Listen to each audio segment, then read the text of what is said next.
AP వ్యాప్తంగా జరిగినటువంటి మే 13న జరిగిన సార్వత్రిక ఎన్నికలకు సంబంధించి 25 లోక్సభ 175 అసెంబ్లీ స్థానాలకు సంబంధించి ఎన్నికల పోలింగ్ ప్రక్రియ అయితే పూర్తయిన పరిస్థితులు కనిపించాయి. ఈ నేపథ్యంలో ఎన్నికలకు సంబంధించినటువంటి ఈవీప్యాట్లు కానీ ఈవీఎం యంత్రాలు అన్నీ కూడా స్ట్రాంగ్ రూములకు తరలించడం జరిగింది. విశాఖకు సంబంధించినటువంటి అన్ని ప్రాంతాల్లో కూడా పోలింగ్ అయితే పూర్తిగా జరిగినటువంటి పరిస్థితులు అయితే కనిపిస్తున్నాయి. ప్రతి చోట కూడా ప్రశాంత వాతావరణం పోలింగ్ జరిగినప్పటికీ కొన్ని ప్రాంతాల్లో మాత్రం చెదురుమదురు ఘటనలు జరిగిన విషయాలైతే ఇప్పటికే మనకు తెలిసినటువంటి పరిస్థితులు కూడా చూసుకోవచ్చు. ముఖ్యంగా విశాఖకు సంబంధించినటువంటి 15 నియోజకవర్గాలతో పాటు ఇటు విజయనగరంకు సంబంధించినటువంటి 7 నియోజకవర్గాలు, అనకాపల్లి జిల్లాకు సంబంధించినటువంటి మరికొన్ని నియోజకవర్గాలు, అలాగే అల్లూరు జిల్లా మన్యం ప్రాంతానికి సంబంధించినటువంటి అన్ని నియోజకవర్గాలకు సంబంధించినటువంటి ఈవీఎం యంత్రాలన్నింటి కూడా అన్ని ప్రాంతాల్లో ఉన్నటువంటి రాష్ట్ర వ్యాప్తంగా దాదాపు 24 సెంటర్స్లో స్ట్రాంగ్ రూమ్స్కి అయితే తరలించడం జరిగింది. ప్రస్తుతం మనం చూసుకుంటే విశాఖలో ఉన్నటువంటి ఆంధ్ర యూనివర్సిటీ ప్రాంతం వద్ద ఉన్నటువంటి ఇక్కడ మహిళా కళాశాల వద్దకు ఈవీఎం ప్యాడ్స్ అన్నీ కూడా రావడం జరిగింది. ఈవీఎం యంత్రాలన్నీ కూడా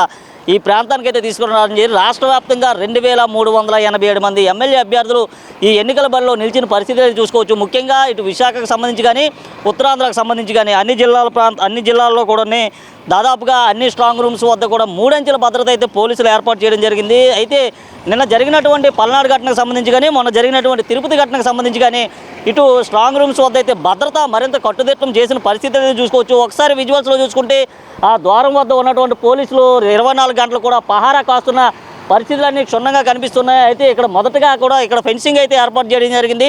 అటువైపు చూసుకుంటే అటువైపు కూడా పోలీసులంతా కూడా ఉన్నటువంటి పరిస్థితి, అక్కడ ఉన్నటువంటి స్ట్రాంగ్ రూమ్స్ని ఇక్కడ ఉన్నటువంటి సీసీటీవీ ద్వారా మానిటరింగ్ చేస్తున్న పరిస్థితులే చూసుకోవచ్చు. ముఖ్యంగా అక్కడ పోలీసులంతా కూడా 24 గంటల పాటు అక్కడ ఉండి అక్కడ ఉన్నటువంటి ఏదైతే ఈవీఎం యంత్రాలు ఉన్నాయో ఈవీఎం యంత్రాలన్నీ కూడా పూర్తిగా కాపలా కాస్తున్న పరిస్థితులు అయితే చూసుకోవచ్చు. ఇటు రాష్ట్ర వ్యాప్తంగా సంబంధించినటువంటి 2300 మంది ఎమ్మెల్యే అభ్యర్థులకు సంబంధించి పూర్తిగా వారి యొక్క డేటా అయితే ఇందులో నిక్షిప్తమైన పరిస్థితులు చూసుకోవచ్చు.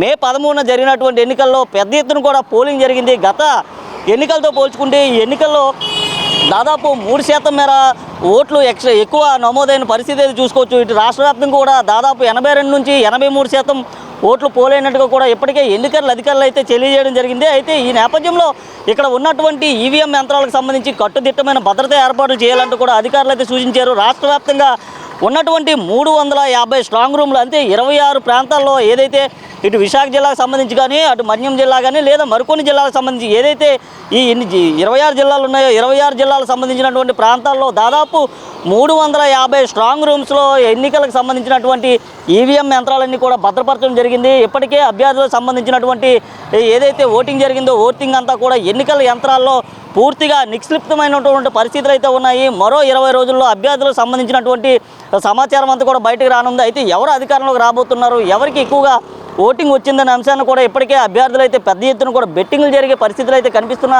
పరిస్థితులు మనం చూసుకోవచ్చు. ముఖ్యంగా రాష్ట్రానికి సంబంధించినటువంటి ఎన్నికలు ఈసారి చాలా పెద్ద ఎత్తున జరిగినట్టుగా తెలుస్తున్నాయి. ఎందుకంటే 2019తో పోల్చుకుంటే 2024 ఎన్నికలు చాలా కీలకమైన ఎన్నికలుగానే పరిగణలోకి తీసుకున్న పరిస్థితి. ఇటు కూటమి పార్టీలన్నీ ఒకవైపు, అటువైపు చూసుకుంటే వైఎస్ఆర్ కాంగ్రెస్ పార్టీ ఒకవైపు, మరోవైపు కాంగ్రెస్ పార్టీ అలాగే సిపిఐ సిపిఎం ఇలా కూటములన్నీ కూడా ఏకమైనటువంటి వేరువేరుగా పోటీ చేసిన పరిస్థితులు చూసుకోవచ్చు. ఏపీకి సంబంధించినటువంటి అన్ని ప్రాంతాల్లో కూడా కట్టుదిట్టమైన భద్రత అయితే ఏర్పాటు చేశారు.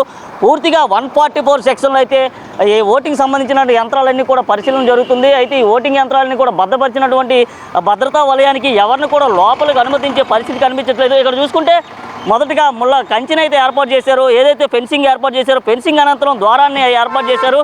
ఆ ద్వారం వద్ద పోలీసులు కాపలా ఉన్న పరిస్థితులు కూడా కనిపిస్తూ ఉన్నాయి. పోలీసుల అనంతరం కూడా కేంద్ర భద్రతా బలగాలు కూడా టెంట్ గుడారం ద్వారా అక్కడ నుంచి భద్రత పర్యవేక్షిస్తున్న పరిస్థితులు అయితే చూసుకోవచ్చు. ముఖ్యంగా దీనికి సంబంధించి ఇప్పటికే రాష్ట్ర వ్యాప్తంగా కూడా చాలా చోట్ల అల్లర్లు అయితే నమోదవుతున్న పరిస్థితుల నేపథ్యంలో అన్ని ప్రాంతాల వద్ద కూడా 144 సెక్షన్ అయితే అమల్లో ఉంటుంది. ఈవీఎం కేంద్రాలకు సంబంధించి ఏవైతే ఈవీఎంలు ఇక్కడ భద్రపరిచిన స్ట్రాంగ్ రూమ్స్ వద్ద గట్టి భద్రతను అయితే ఏర్పాటు చేసినట్లు తెలుస్తుంది. చూసుకోవచ్చు కేంద్ర భద్రతకు సంబంధించినటువంటి బలగాలంతా కూడా వస్తున్నారు. వారు ఇక్కడ ఉన్నటువంటి ప్రాంతాలన్నీ కూడా కలిగి తిరిగి ఇక్కడ ఏదైనా సరే అనుమానాస్పదంగా ఎవరైనా తిరిగితే వారిని వెంటనే అదుపులోకి తీసుకున్న పరిస్థితులు కూడా కనిపిస్తున్నాయి.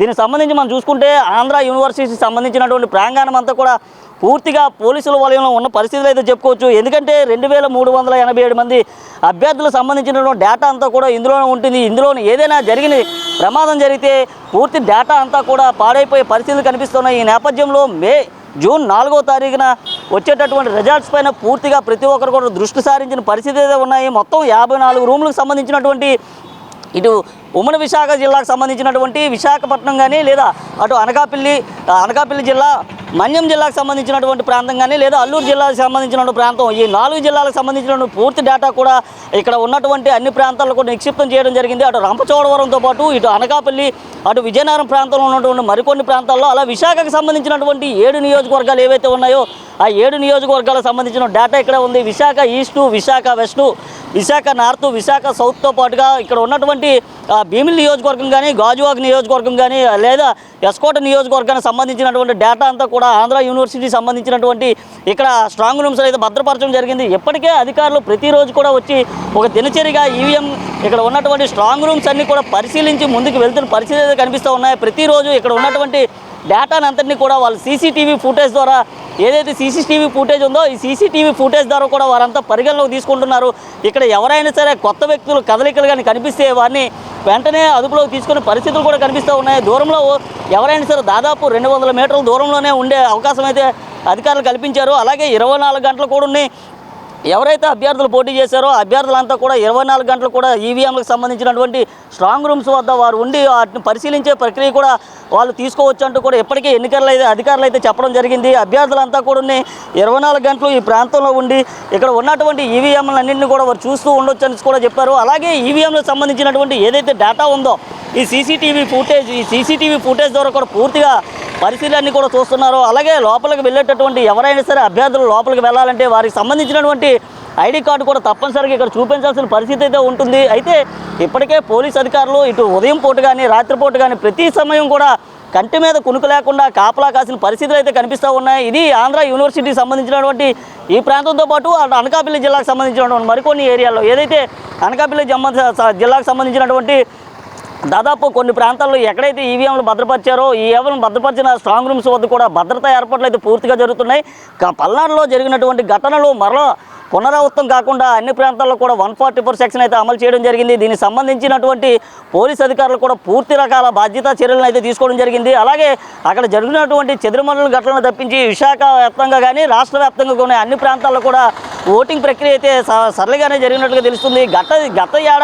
గత ఎన్నికలతో పోల్చుకుంటే ఈ ఎన్నికల్లో ఓటింగ్ శాతం కూడా పెరిగినటువంటి అవకాశాలు కూడా ఉన్నాయని అధికారులు అయితే ఇప్పటికే తెలియజేయడం జరిగింది. ఎన్నికల అధికారులు కూడా దీనికి సంబంధించిన పూర్తి డేటాను కూడా అందించడం జరిగింది. మొత్తం ఏదైతే 175 అసెంబ్లీ స్థానాలు ఉన్నాయో 175 అసెంబ్లీ నియోజకవర్గాలకు సంబంధించినటువంటి 2387 మందికి సంబంధించినటువంటి ఓటింగ్ యంత్రాలని కూడా అన్ని స్ట్రాంగ్ రూమ్స్ వద్ద భద్రపరచడం జరిగింది. అన్ని స్ట్రాంగ్ రూమ్స్ వద్ద కూడా అన్ని రకాల చర్యలు తీసుకుంటున్నారు. అలాగే ఇక్కడ పోలీస్ అధికారులు కూడా క్షణం తప్పకుండా కూడా ప్రతి 5 నిమిషాలకి 10 నిమిషాలకి ఈ చుట్టుపక్కల ఉన్నటువంటి కదలికలన్నీ కూడా గమనించడం జరుగుతుంది. అలాగే ఇక్కడ ఉన్నటువంటి ఈవీఎం స్ట్రాంగ్ రూమ్స్ సంబంధించినటువంటి డేటా ఏదైతే ఉందో ఈ డేటాను కూడా నేరుగా జిల్లాకు సంబంధించినటువంటి పోలీస్ అధికారులు ఎవరైతే ఉన్నారో కమిషనర్ కానీ లేదా పక్క జిల్లాలకు సంబంధించినటువంటి ఎస్పీ ఎవరైతే ఉన్నారో ఎస్పీకి సంబంధించినటువంటి డైరెక్ట్ వారి క్యాబిన్కి ఇక్కడ నుంచి కూడా పూర్తిగా డేటా వెళ్తాం జరుగుతుంది. ఇక్కడ ఉన్నటువంటి కదలికలన్నీ కూడా వారు ఎప్పటికప్పుడు గమనించే పరిస్థితులు కూడా కనిపిస్తున్నాయి. ఏదైనా సరే ఇక్కడ ఎవరైనా గుర్తు తెలియని వ్యక్తులు కానీ లేదా కొత్తగా ఏదైనా కదలికలు కానీ కనిపిస్తే వారిని వెంటనే అదుపులోకి తీసుకొని ఇక్కడ ఉన్నటువంటి డేటా ద్వారా ఉన్నతాధికారులకు అయితే వారు సమాచారం చేరవేసే పరిస్థితులు కనిపిస్తూ ఉన్నాయి. అయితే ఈవీఎంలకు సంబంధించిన డేటా మరికొద్ది రోజుల్లో అంటే జూన్ 4వ తేదీనే ప్రతి ఒక్కరికి సంబంధించినటువంటి భవితవ్యం కూడా బయటపడనుంది. ఇప్పటికే 5 ఏళ్ళుగా వేచి చూసినటువంటి ఇటు కూటమి పార్టీలు కానీ అలా 5 ఏళ్ళు పాలన కొనసాగించినటువంటి అధికార పార్టీలో ఉన్నటువంటి అభ్యర్థులంతా కూడా బిక్కుబిక్కుమనే పరిస్థితులు అయితే కనిపిస్తూ ఉన్నాయి. అయితే ఓటర్ల నాడి ఏ విధంగా ఉంటుందనేది పూర్తిగా తెలియాల్సిన పరిస్థితులు అయితే ఉన్నాయి. ఎందుకంటే గత ఎన్నికలతో పోల్చుకుంటే గతంలో ఏదైతే 2014లో జరిగిందో 2014లో కాంగ్రెస్ పార్టీ పైన ఉన్నటువంటి కొంత ముభావిత కారణంగా కూడా తెలుగుదేశం ప్రభుత్వానికి అప్పుడే చాలామంది కూడా ఓట్లు వేసి టీడీపీని అయితే అధికారంలో తీసుకొని రావడం జరిగింది. అప్పటి నుంచి కూడా అనంతరం 5 ఏళ్ళు పాలన కొనసాగించిన అనంతరం కూడా రాజశేఖర రెడ్డికి బిడ్డ అంటూ కూడా జగన్మోహన్ రెడ్డి ఎన్నికల బరిలో వైఎస్ఆర్ కాంగ్రెస్ పార్టీ తరఫున ముందుకు రావడం జరిగింది. 151 సీట్లను వారైతే కైవసం చేసుకున్నారు. ప్రజలకు సంబంధించినటువంటి 9 రకాల ఏదైతే నవరత్నాల పథకాలు ఉన్నాయో ఈ నవరత్నాల పథకాల ద్వారా కూడా ప్రజల మనసును గొలుచుకోవడంతో పాటుగా 151 స్థానాల్లో వారి యొక్క ఆధిక్యాన్ని కూడా సాధించుకోవడం జరిగింది. అప్పటి నుంచి కూడా పాలన కొనసాగిస్తున్నప్పటికీ 2024 ఎన్నికలే ప్రధాన కీలకంగా చెప్తున్నాయి. ఎందుకంటే ఇటు వైఎస్ఆర్ కాంగ్రెస్ పార్టీ నవరత్నాలు ప్లస్ అంటూ కూడా కొన్ని పథకాలు అయితే ప్రవేశపెట్టడం జరిగింది. అలాగే టీడీపీకి సంబంధించినటువంటి కూటమి పార్టీలు ఏదైతే ఉన్నాయో, జనసేన పార్టీ కానీ, టీడీపీ కానీ, బీజేపీ కానీ, ఈ కూటమి పార్టీలు అన్నీ కూడా ఉన్నాయి. అయితే సూపర్ 6 పథకాలను కూడా వెలుగులో తీసుకొని రావడం జరిగింది. ఇప్పటికే కూడా కొత్త ఓటర్లంతా కూడా ఉన్నాయి. ఎక్కువగా ఓట్లు నమోదైన పరిస్థితి అయితే కనిపించింది. ఎందుకంటే ముఖ్యంగా గత ఎన్నికలతో పోల్చుకుంటే ఈ ఎన్నికల్లో దాదాపు రాష్ట్ర వ్యాప్తంగా కూడా 10 లక్షల ఓట్లు కొత్త ఓట్లు పోలేయి అంటూ కూడా అధికారులు అయితే ఇప్పటికీ చెప్పడం జరిగింది. ఈ కొత్త ఓటర్లు ఎటువైపు ఉన్నారు, ఎవరికి అసలు అధికారం రాబోతుంది, జూన్ 4వ తేదీన మాత్రం పూర్తిగా డీటెయిల్స్ అయితే రానున్నాయి. అయితే ఇప్పటికీ దీనికి సంబంధించినటువంటి అన్ని రకాల ఏర్పాట్లు అయితే ఎన్నికల అధికారులు చేయటం జరిగింది. ఎటువంటి అల్లర్లు జరగకుండా ఎటువంటి సమస్యాత్మక ప్రదేశాలను కూడా ఇప్పటికే చేయటం జరిగింది. ఏదైతే సమస్యాత్మక ప్రదేశాలు ఉన్నాయో అటు పాడేరుకు సంబంధించి కానీ, అరకు సంబంధించి కానీ, లేదా రంపచోడవరంకి సంబంధించి కానీ ఆ ప్రాంతాల్లో కూడా ఇప్పటికే సిఆర్పిఎఫ్ బలగాలు కూడా పూర్తిగా స్ట్రాంగ్ రూమ్స్ వద్ద గట్టి భద్రతా నిఘానైతే ఏర్పాటు చేశారు. నిఘా కెమెరాల ద్వారా పూర్తిగా అక్కడ ఉన్నటువంటి సమాచారాన్ని ఎప్పటికప్పుడే ఉన్నతాధికారులు చేరవేస్తున్న పరిస్థితి అయితే కనిపిస్తున్నాయి. అయితే మొత్తానికి చూసుకుంటే విశాఖ జిల్లాకు సంబంధించి కానీ, ఇటు ఉమ్మడి విశాఖ జిల్లాకు సంబంధించినటువంటి లేదా పక్క జిల్లాకు సంబంధించి విజయనగరం జిల్లాకు సంబంధించి పూర్తి సమాచారం అయితే ఈవీఎంల ద్వారా ఇక్కడ స్ట్రాంగ్ రూమ్లో భద్రపరిచే పరిస్థితులు కనిపిస్తూ ఉన్నాయి. అయితే మరి ఒకసారి చూసుకుంటే ఆ ద్వారం వద్దకి ఎవరైనా అధికారులు వచ్చినప్పటికీ వారి యొక్క ఐడెంటిటీని కూడా చెక్ చేసే పరిస్థితి అయితే కనిపిస్తూ ఉంది. పూర్తిగా ఒక ఉన్నతాధికారి ఎవరైతే ఉన్నారో సర్కిల్ ఇన్స్పెక్టర్ ఆధ్వర్యంలో కింది స్థాయి సిబ్బంది అంతా కూడా పూర్తిగా ఇక్కడ ఉన్నటువంటి పరిస్థితులంతా కూడా పరిశీలించడం జరుగుతుంది. అయితే అధికారులు ఆదేశాల మేరకు ఎవరైనా లోపలికి వెళ్ళాలంటే తప్పనిసరిగా ఎన్నికలకు సంబంధించినటువంటి జిల్లా కలెక్టర్ ఎవరైతే ఉన్నారో వారి ఆదేశాలు తీసుకోవాల్సిందిగా కూడా ఇప్పటికే అధికారులు చెప్పారు. అలాగే పోలీసు డిపార్ట్మెంట్కి సంబంధించి ఎవరైతే ఉన్నారో కమిషనర్ ఆఫ్ పోలీస్ రవిశంకర్ అయ్యర్కి సంబంధించినటువంటి వారి దగ్గర కూడా పూర్తిగా పర్మిషన్ తీసుకోవాలంటూ కూడా అధికారులు అయితే ఇప్పుడు చెప్పడం జరిగింది. ఎవరైనా సరే లోపలికి వెళ్ళాలంటే తప్పనిసరిగా దానికి సంబంధించినటువంటి ఆ పర్మిషన్ పూర్తిగా ఉండాలి. ఆ పర్మిషన్ లేని పక్షంలో లోపలికి అనుమతించే పరిస్థితి అయితే ఎట్టి పరిస్థితులు కూడా లేదు.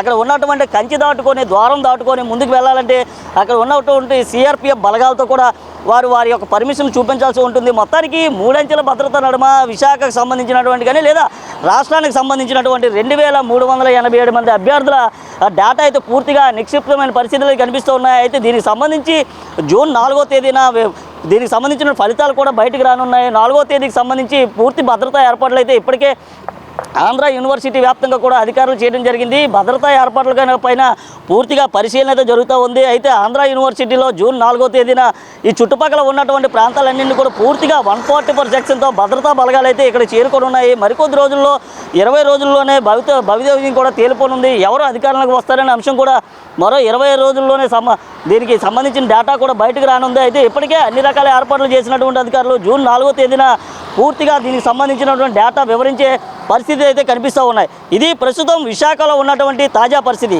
వీడియో జర్నలిస్ట్ ఉదయ్తో చందు, 4 టీవీ విశాఖ ఏయూ నుండి.